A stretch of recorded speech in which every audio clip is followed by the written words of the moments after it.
Bismillahirrahmanirrahim. Assalamualaikum warahmatullahi wabarakatuh. Apa khabar kepada semua penonton? Baiklah, saya Afirul Ismail. Saya Nur Azhar Samsudin. Hari ini kita akan berbicara, kita akan bercakap tentang Artificial Intelligence. Jadi kebanyakan orang sekarang ni selalu sebut tentang Artificial Intelligence ataupun singkatannya AI kan. Jadi orang juga bercerita tentang Industrial Revolution, revolusi industri 4.0. Jadi persoalannya, apakah kaitan AI ni dengan industri 4.0 dan juga kita nak tahu apa sebenarnya definisi yang tepat yang nak menggambarkan AI ni. Sebab orang kata AI ni robot, ada orang kata AI ni adalah IoT. Jadi Dr. Azhar boleh terangkan sedikit tentang apa sebenarnya konsep AI ni? Apa maksud dia? Apa sebenarnya yang kita nak capai melalui AI ni? Okey, baik. Terima kasih Dr. Afirul. Jadi bila kita berbicara tentang artificial intelligence atau dalam bahasa Melayunya kecerdasan buatan, jadi kita perlu tahu bahawa kecerdasan buatan ini pada asalnya matlamatnya adalah untuk meniru bagaimana manusia menyelesaikan masalah. Itu secara umumnya. Walau bagaimanapun secara formalnya kecerdasan buatan ataupun AI ini adalah merujuk kepada bagaimana tingkah laku manusia itu ditiru dan mempersembahkan kepintaran manusia melalui beberapa proses. Contohnya termasuklah bagaimana manusia membuat perancangan, bagaimana pembelajaran berlaku, bagaimana proses penyelesaian masalah dibuat, bagaimana pengetahuan diwakilkan ataupun kita panggil knowledge representation, persepsi, motion dan ataupun kita kata pergerakan, manipulasi data dan sebagainya, dan termasuklah juga social intelligence ataupun kepintaran sosial dan kreativiti manusia. Okey. Jadi orang selalu cakap tentang AI kan. Jadi secara mudahnya lah, kalau robot tu dikira sebagai AI ke macam mana? Okey. Kita melihat robot sebagai salah satu daripada aplikasi AI, aplikasi kecerdasan buatan. Ada aplikasi-aplikasi lain juga yang melibatkan AI. Maknanya apa-apa sahaja aplikasi yang menunjukkan kecerdasan manusia itu boleh ditiru dan boleh dilaksanakan oleh mesin termasuk robot, maka kita panggil dia sebagai aplikasi AI. Jadi termasuklah robot. Jadi AI ni secara mudahnya, adakah dia satu term, satu konsep ataupun tangible ataupun satu produk? Okey, artificial intelligence berlaku apabila kita mengaplikasikan algoritma tertentu. Algoritma tersebut dibina berdasarkan kefahaman kita terhadap tingkah laku kecerdasan manusia. Jadi itu sebabnya apabila kita hendak mengklasifikasikan satu-satu aplikasi itu sebagai aplikasi kecerdasan buatan, kita harus merujuk kepada algoritma yang dibangunkan untuk meniru tingkah laku kecerdasan manusia itu. Jadi kalau pada hari ini ada banyaklah algoritma yang diaplikasikan, termasuk if decision rules ataupun kita kata rule based jadi banyak decision. Kepada pengaturcaraan lah kan? Ya, jadi dia merujuk kepada pengaturcaraannya. Dan sekarang kita ada juga deep learning algorithm contohnya. Kita ada juga neural network. Kita ada Bayes decision yang itu adalah termasuk sebagai klasik algoritma yang paling klasik lah. Bayes decision algorithm. Kita ada juga yang contohnya support vector machines.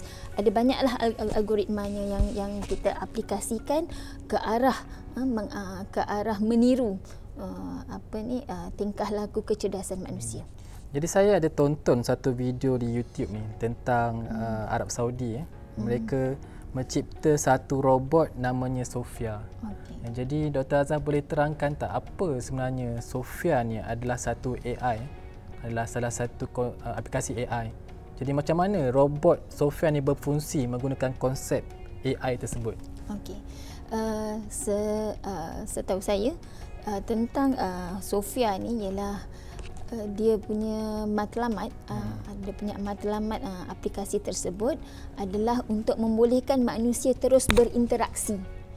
Berinteraksi dengan robot, dan robot itu dapat memberikan maklum balas sebagaimana kalau kita berinteraksi dengan manusia. Macam replicate manusia punya konsep juga ya kan? Sebab kalau kita tengok robot ni dia ada macam-macam juga dia punya matlamat pembangunan. Ada robot yang kita bangunkan macam mana untuk melaksanakan untuk melaksanakan kerja-kerja tertentu. Ada juga robot yang digunakan untuk sebagai hiburan, for entertainment. Jadi untuk bertanya soalan. Jadi contohnya kalau saya bertanya dengan Dr. Afiro, how are you today? Mungkin Dr. Afiro akan jawab, yes, I'm fine. Okay, so sekarang bila kita bercakap dengan robot yang untuk entertainment, bila dia berjumpa dengan kita, dia akan tanya, how are you today? Saya boleh jawab, I'm fine. Ataupun saya boleh bertanya balik semula dengan robot tu soalan-soalan tertentu, dan robot tu dapat grab atau dapat grasp the keywords ataupun kata kunci daripada soalan saya, dan dapat memberikan respon serupa seperti saya berinteraksi dengan manusia lain. Sebab itulah kita katakan AI ni dalam bahasa Melayu kecerdasan buatan. Maksudnya buatan tu sebenarnya cerdas macam manusia, betul tak? Ya, betul. Jadi kepada penonton ni, mungkin ada anak-anak kita atau remaja-remaja nak berkecimpung ataupun nak terlibat dalam pembangunan AI ni. Jadi apakah nasihat Dr. Azhar? Apa yang first step yang mereka perlu buat? Contohnya apa yang mereka perlu belajar supaya nanti salah seorang penonton kita akan jadi pembangun AI cemerlang ataupun terulung di Malaysia ni? Okey. Saya tidak dapat nafikan kalau dalam kita membangunkan apa jua aplikasi kecerdasan buatan atau AI ini, dia memerlukan kemahiran yang tinggi dalam pengaturcaraan. Walau bagaimanapun, sebelum kita pergi kepada kemahiran pengaturcaraan tersebut, kita perlu faham masalah ataupun problem domain yang berkenaan.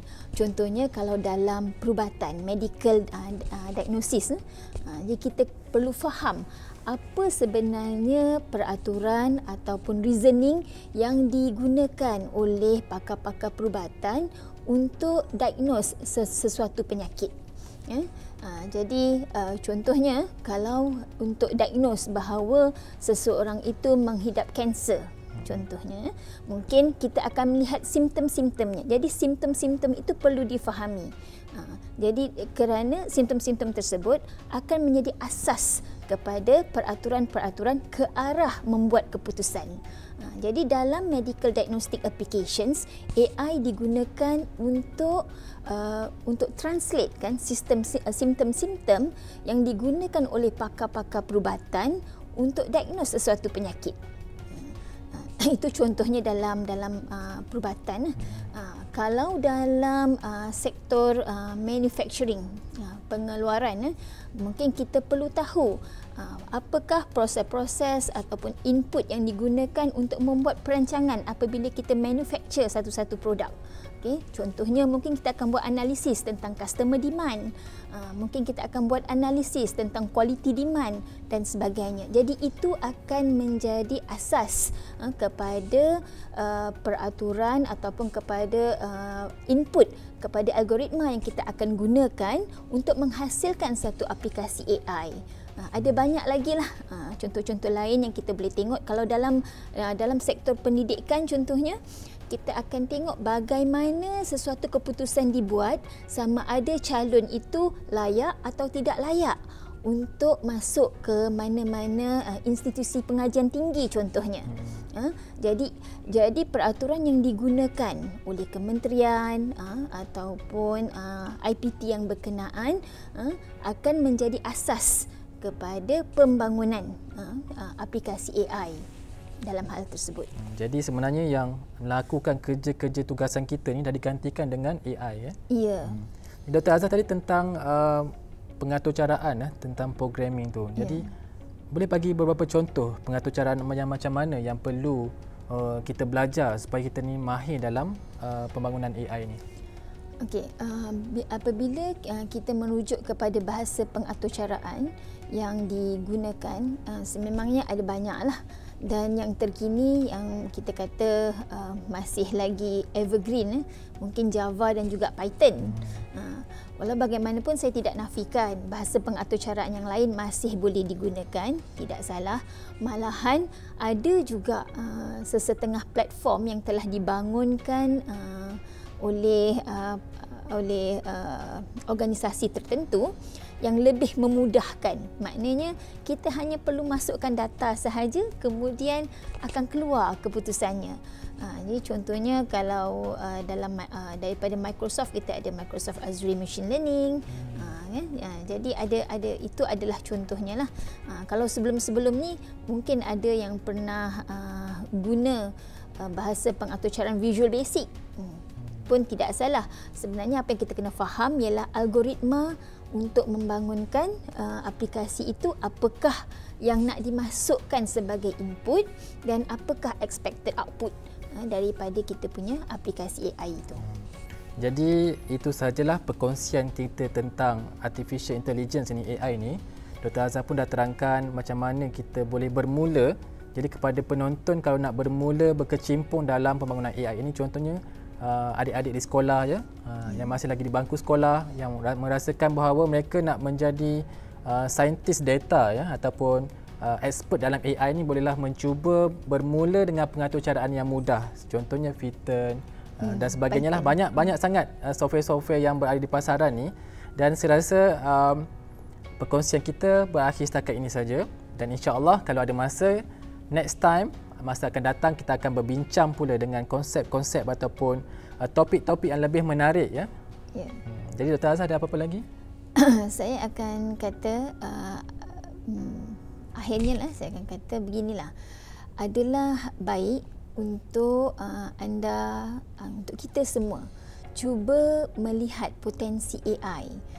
Kerana AI merupakan satu aplikasi yang sangat kita kata sangat popular pada hari ini, kerana kita juga melihat ia menjadi asas kepada banyak blueprint lain dalam IR 4.0, termasuklah dalam big data, dalam Internet of Things, in fact dalam augmented reality yang terkini.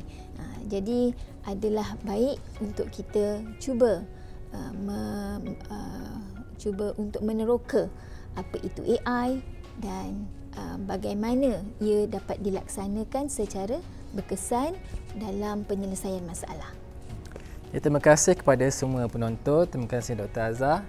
Jadi setakat ini saja perkongsian kita pada kali ini. InsyaAllah jumpa lagi pada masa akan datang. Assalamualaikum, salam sejahtera dan bye-bye.